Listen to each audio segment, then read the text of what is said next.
नमस्कार मेरे प्यारे बच्चों, एक बार फिर स्वागत है आपका हमारे प्यारे से यूट्यूब चैनल श्रीमती सोना देवी इंटर कॉलेज में। आज हम गणित के एक महत्वपूर्ण टॉपिक वृत्त के बारे में पढ़ेंगे, जो कि कक्षा 10 और कक्षा 9 के गणित के लिए तथा फर्दर आगे की गणित के लिए भी काफी इंपॉर्टेंट होता है। तो आज का जो हमारा टॉपिक है वो है वृत्त। आज हम पढ़ेंगे वृत्त के बारे में। आज वृत्त के सभी परिभाषाओं को, वृत्त के बारे में, वृत्त की परिभाषा को, इसका क्षेत्रफल क्या होता है, इसकी परिधि क्या होती है, त्रिज्या की परिभाषा क्या है, इसका व्यास क्या होता है, जीवा क्या है, सारी चीजों के बारे में पढ़ेंगे। तो फिलहाल हमारा सबसे पहला जो टॉपिक है वो है वृत्त। तो आइए समझते हैं कि वृत्त क्या होता है। वृत्त को समझने के लिए सबसे पहले हम वृत्त को बना देते हैं। तो ये हमने यहाँ पे ड्रा कर लिया है वृत्त को।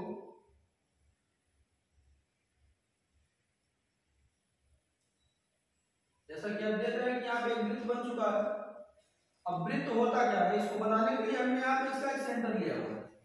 अगर इस सेंटर से हम इसकी किसी भी आउटर लाइन को मेजर करें, नापें, अगर ये दूरी हमारी x सेंटीमीटर आ रही है, इधर मेजर करें तो ये भी दूरी हमारी आएगी x सेंटीमीटर। किसी भी साइड से हम नापें तो दूरी कितनी आएगी, x सेंटीमीटर। तो हम सीधे सीधे कह सकते हैं कि वृत्त एक ऐसी बंद आकृति है जिसकी एक निश्चित बिंदु केंद्र, वो निश्चित बिंदु क्या है, केंद्र है, जिसकी एक निश्चित बिंदु केंद्र से हर तरफ की दूरियां क्या होती हैं, समान। उसकी डेफिनेशन हम यहाँ पे लिख दे रहे हैं। वृत्त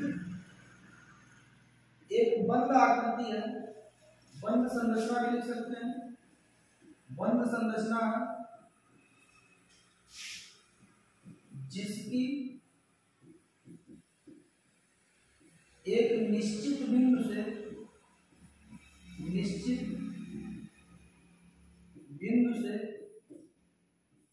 हर तरफ की दूरियां समान होती हैं। क्या होती हैं, समान होती हैं। तो अगर चार्ट इसका स्क्रीनशॉट ले सकते हैं, फिर उसके बाद आगे बढ़ते हैं। हमारा जो अगला टॉपिक है वो वृत्त की कुछ परिभाषाओं के बारे में है। तो वृत्त की जो पहली परिभाषा हम यहाँ देखेंगे वो है वृत्त की त्रिज्या। आइए हम त्रिज्या के बारे में देखते हैं, त्रिज्या क्या होती है। त्रिज्या को अंग्रेजी में रेडियस कहते हैं, इसीलिए इसको हम आर से रिप्रेजेंट करते हैं। किससे रिप्रेजेंट करते हैं, आर से, क्योंकि रेडियस का पहला लेटर होता है आर। तो त्रिज्या को समझने के लिए पहले हम फिर से एक बार यहाँ पे सर्कल ड्रा कर लेते हैं। तो ये हो गया हमारा सर्कल। जैसा कि आपको दिख रहा है कि सेंटर हमारा यहाँ पे कहीं है। अगर सेंटर से इसके सरकमफ्रेंस यानी परिधि को मिला दिया जाए तो एक रेखा हमको मिल रही है। वृत्त के केंद्र से परिधि को मिलाने वाली जो रेखा जो मिल रही है इसको हम कहते हैं क्या कहते हैं, त्रिज्या। तो सीधी सी डेफिनेशन है, वृत्त के केंद्र से परिधि को छूने वाली अथवा मिलाने वाली जो रेखा उसे क्या कहते हैं, त्रिज्या कहते हैं। डेफिनेशन लिख लेते हैं, वृत्त के परिधि तथा केंद्र को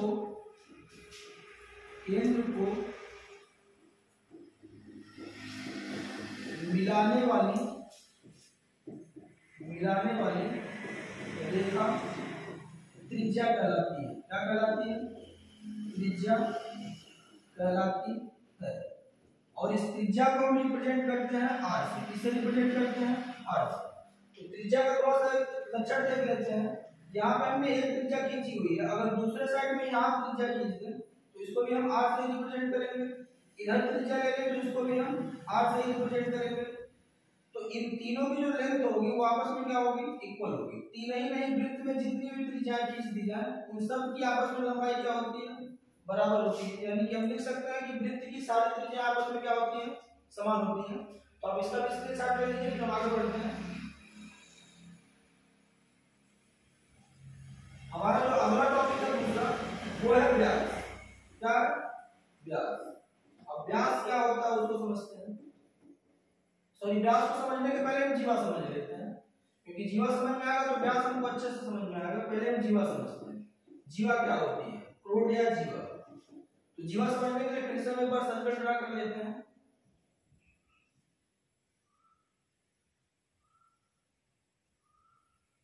तो ये हो गया हमारे पास सर्कल। अब इसके परिधि पर कहीं हम दो बिंदु ले लेते हैं। कितने बिंदु लेंगे? दो बिंदु। ये इसकी परिधि है, इसमें हमने दो बिंदु ले लिया, एक पॉइंट यहाँ, दूसरा पॉइंट यहाँ। अब अगर इन दोनों पॉइंट को, ए को और बी को आपस में जोड़ दिया जाए तो एक लाइन बन रही है। इसी लाइन ए बी को हम कहते हैं जीवा। क्या कहते हैं? जीवा। तो सीधी सी डेफिनेशन है, वृत्त के परिधि पर स्थित किए दो बिंदुओं को आपस में मिला देने पे जिस रेखा का निर्माण होगा उस रेखा को हम क्या कहेंगे? जीवा कहेंगे। डेफिनेशन हम यहाँ पे लिख देना, आप लोग के लिए नोट करते रहिएगा। वृत्त के परिधि पर किन्हीं दो बिंदुओं को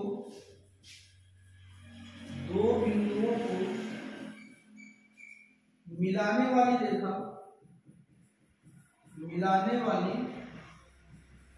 रेखा जीवा होती है। क्या होती है? जीवा होती है। अगर हम चाहें तो वृत्त में बहुत सारी जीवा खींच सकते हैं। हमने यहाँ पर परिधि पे एक पॉइंट लिया, अगला पॉइंट हमने यहाँ ले लिया, इन दोनों को एडजॉइंट करेंगे तो ये भी एक जीवा बनेगी। इसको हम सीधे नाम दे देते हैं। एक पॉइंट हमने यहाँ लिया, दूसरा पॉइंट यहाँ लिया, इन दोनों को एडजॉइंट करेंगे तो ये भी एक डबल क्या बनेगी? जीवा। यानी कि तीनों की तीनों वृत्त की क्या है? जीवा है। आप इसका स्क्रीनशॉट लीजिए। अगला टॉपिक हमारा व्यास है, उसको देखते हैं। तो आते हैं अगले टॉपिक पे जिसका नाम है व्यास। इसके बारे में देखेंगे कि वृत्त का व्यास क्या होता है। व्यास की वैल्यू होती है डायमीटर, इसीलिए इसको रिप्रेजेंट करते हैं हम डी से। किससे रिप्रेजेंट करते हैं? डी से। व्यास समझने के लिए फिर से हम सर्कल ड्रा कर लेते हैं।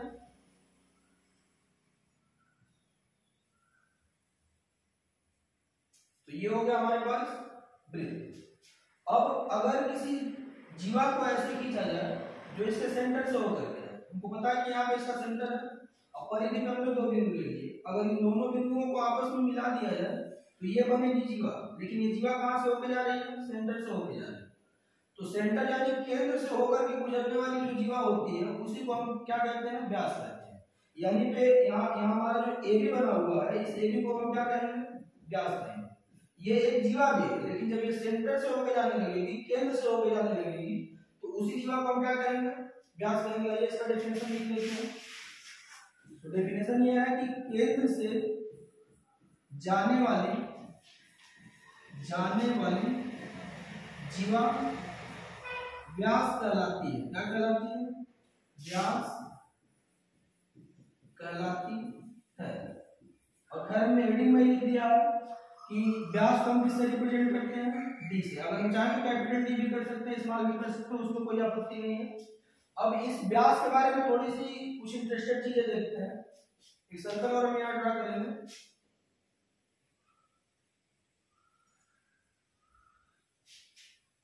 ये हो गया हमारा सर्कल। यहाँ पे हमारा सेंटर है, सेंटर को हमने बना लिया। और अगर इसका व्यास खींचा जाए तो इन दोनों पॉइंट को आपस में ऐड करना होगा। तो ये हो गया हमारा डायमीटर यानी व्यास। ये एक प्रकार की जीवा भी है। अगर इसके ऊपर हम जीवा खींचते चले जाएं तो आप देख रहे हैं कि जीवा की लंबाई धीरे धीरे क्या हो रही है? छोटी हो रही है। इसके नीचे भी अगर हम जीवा खींचे तब भी इन जीवाओं की लंबाई क्या हो रही है? छोटी हो रही है।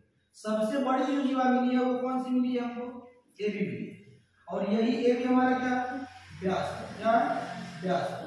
तो एक लाइन में हम ये भी कह सकते हैं कि व्यास जो होता है, व्यास वृत्त की सबसे बड़ी जीवा होती है। क्या होती है?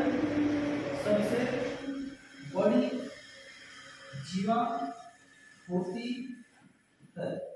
तो आप लोग वृत्त का व्यास अच्छे से समझ चुके हैं। एक बार इसका स्क्रीनशॉट लीजिए। हम अगले टॉपिक पे आते हैं। इससे हमारा जो अगला टॉपिक है वो है परिधि। हमारा अगला टॉपिक है परिधि। परिधि क्या होता है समझते हैं। परिधि को अंग्रेजी में सर्कमफ्रेंस कहते हैं। परिधि समझने के लिए हमको वृत्त बनाना पड़ेगा। तो सबसे पहले हम वृत्त बना लेते हैं। ये हो गया हमारा वृत्त। अब वृत्त के किनारे की आउटर लाइन जो है उसको कहीं से यहाँ पे एक मार्क लगा लेते हैं। किसी और कलर से करते हैं मार्क को ताकि अच्छे से समझ में आए। यहाँ पे हमने लगा लिया एक मार्क। अगर यहाँ से इसको कट कर दिया या कट करके सीधा कर दिया तो हमको इस तरह की एक लाइन मिलेगी। मिलेगी कि नहीं मिलेगी? मान लीजिए एक तार का लूप बना हुआ है, उसको वहां से खोल करके सीधा कर तो सीधा करने पे एक स्ट्रेट लाइन मिलेगी। अब इस स्ट्रेट लाइन की जो लंबाई है, इसी लंबाई को हम कहेंगे परिधि। क्या कहेंगे? परिधि। यानी कि वृत्त की जो आउटर लाइन है उसकी टोटल सीधी लंबाई है उसे हम क्या कहेंगे, परिधि कहेंगे। परिधि को निकालने का फार्मूला होता है वो होता है परिधि बराबर 2 पाई r।